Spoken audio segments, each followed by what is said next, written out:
Woodstock, ça fait maintenant 54 ans, un bail. Pourtant, le festival rock de Woodstock est bien ancré dans quasi toutes les mémoires et prend même une belle place dans l'imaginaire des plus jeunes, avec son flot de mythes et de clichés. Car croyez-moi, ce festival anthologique n'a pas uniquement construit sa légende sur ses brassées de fleurs, le LSD et sur des musiciens d'exception. J'avais envie d'en parler à la suite d'une discussion avec mon père qui a vécu sa vie de jeune homme à cheval entre les années 60 et 70. À notre époque où les festivals ne restent qu'amusement, musique et rencontres, il m'a rappelé que Woodstock c'était également une affaire très sérieuse, voire politique. Let's go pour les détails croustillants.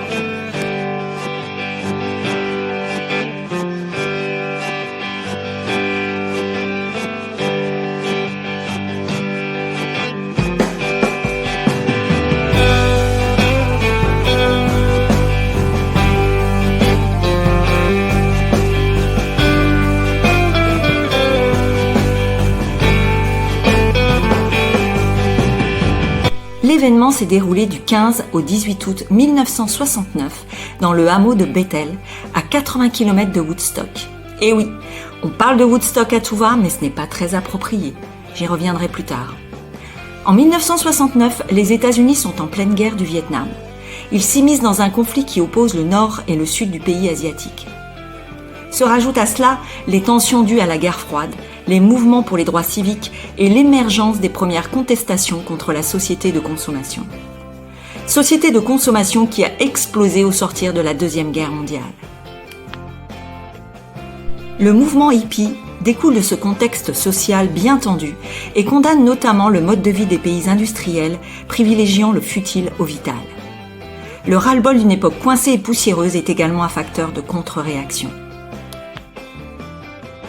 Mais l'élément qui est à l'origine du succès de ce festival reste sans conteste la guerre du Vietnam. Les Américains sont alors engagés dans un long conflit en tant qu'alliés du Sud-Vietnam, mais leur supériorité technologique ne parvient pas à assurer leur domination sur l'ennemi, ni à limiter les pertes humaines qui sont considérables dans les deux camps. Ce marasme provoque donc la naissance de protestations et de manifestations parfois extrêmement violentes au sein même du pays. On y voit l'émergence de la contre-culture hippie, née en Californie, qui prône paix, fraternité et amour sur Terre. Elle affiche également des valeurs comme la vie en communauté, la révolution sexuelle ou la consommation de drogue dont le fameux LSD.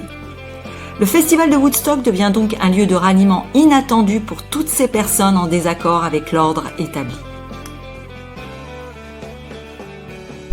Ainsi, alors que les organisateurs attendaient 50 000 jeunes, ce sont finalement pas moins de 450 000 hippies qui ont répondu à l'appel et ont envahi les 250 hectares de terrain mis à leur disposition. Mais alors, comment s'est organisé ce festival ? Pourquoi ? Qui ? Qu'est-ce qui a pu se passer ? Attendez, je continue.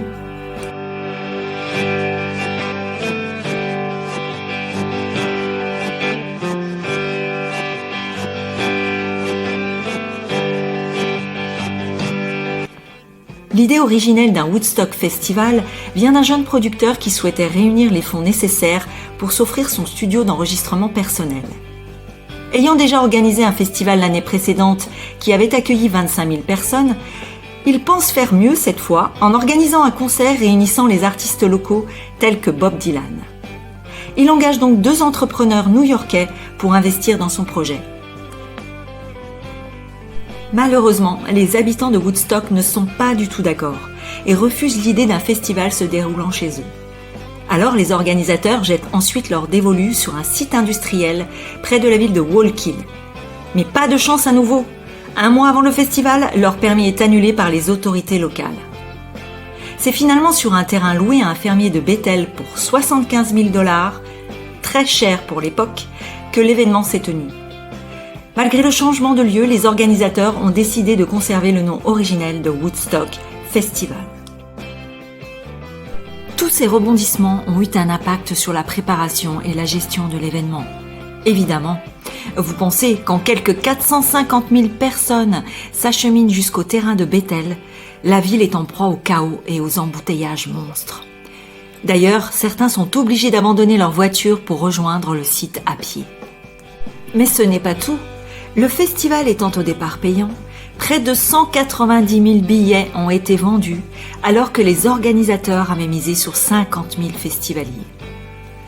Dans ce contexte, il est clair que la relocalisation a compliqué la mise en place des barrières et guichets, poussant ainsi l'événement à devenir gratuit. Selon une estimation, environ 10% des festivaliers ayant acheté un billet n'ont pas réussi à se rendre sur le site en raison des routes bloquées.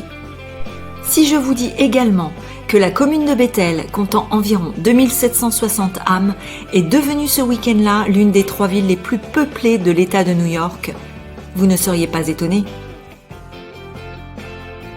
Mais avec tout ça, quel temps faisait-il ? Croyez-vous que les festivaliers ayant eu la chance d'accéder au terrain se soient dorés la pilule au soleil, une marguerite entre les dents, tranquillement ? Non, non, non. Le festival de Woodstock, c'était littéralement un bain de boue. Dès le 15 août, la région a subi des pluies torrentielles qui ont inondé les routes et transformé le site en bourbier. De la gadoue, de la pluie, 10 fois plus de participants que prévu. Pas assez de toilettes, une pénurie alimentaire. Autant dire que c'était la pagaille, voire une grosse galère pour la petite unité de secours en charge de tout ce monde.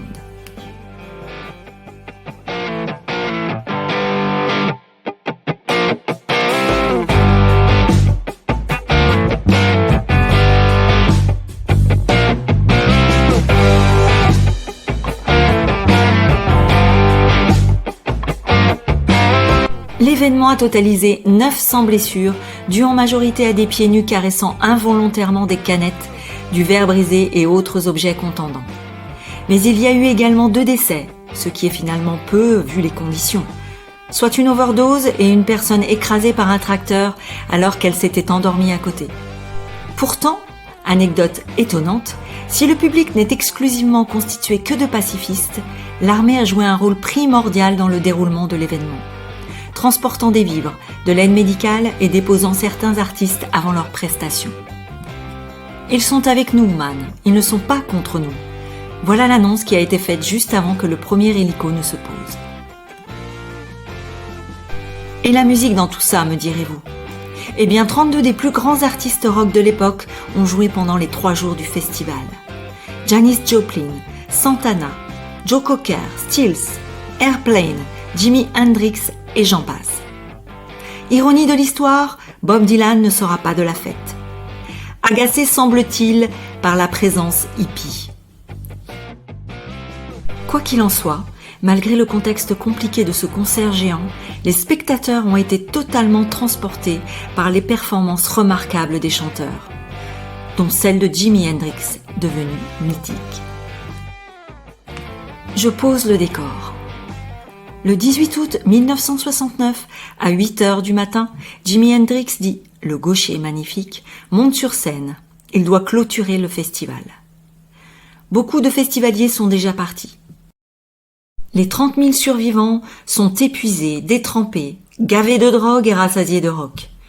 Le roi de la guitare électrique s'attaque alors à l'hymne américain, le Star Spangled Banner. Son interprétation est carrément démentielle. Jouant avec les distorsions et les larcènes, il évoque le largage des bombes, les avions qui se crachent et les coups de feu. Le public est extatique. Le critique musical Charles Murray écrira qu'en 3 minutes et demie, la version d'Hendrix en aura dit plus sur le gâchis de la guerre du Vietnam que tous les récits, films et romans réunis. En 1970, un documentaire sur Woodstock est réalisé et immortalisera ainsi le show du guitariste. Bien sûr, il propulsera d'autres artistes sur le devant de la scène et permettra à la France de découvrir le phénomène Woodstock. Pourtant, les médias américains sont méprisants. Ce 18 août 1969, le New York Times, notamment, décrira la manifestation comme un cauchemar de boue et d'immobilisme, en s'interrogeant sur quel genre de culture peut produire un bazar aussi colossal. Quel manque d'instinct et de vision.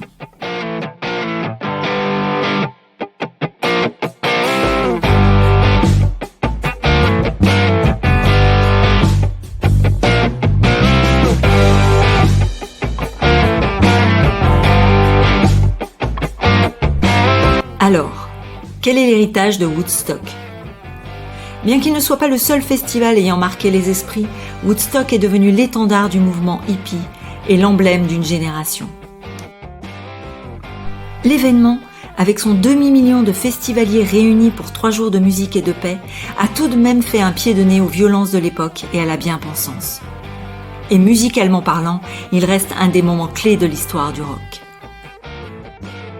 Sans étonnement, la mémoire de Woodstock est encore célébrée, par les artistes ayant participé, par les festivaliers présents, par ceux qui l'ont découvert plus tard via des documentaires, des interviews, etc.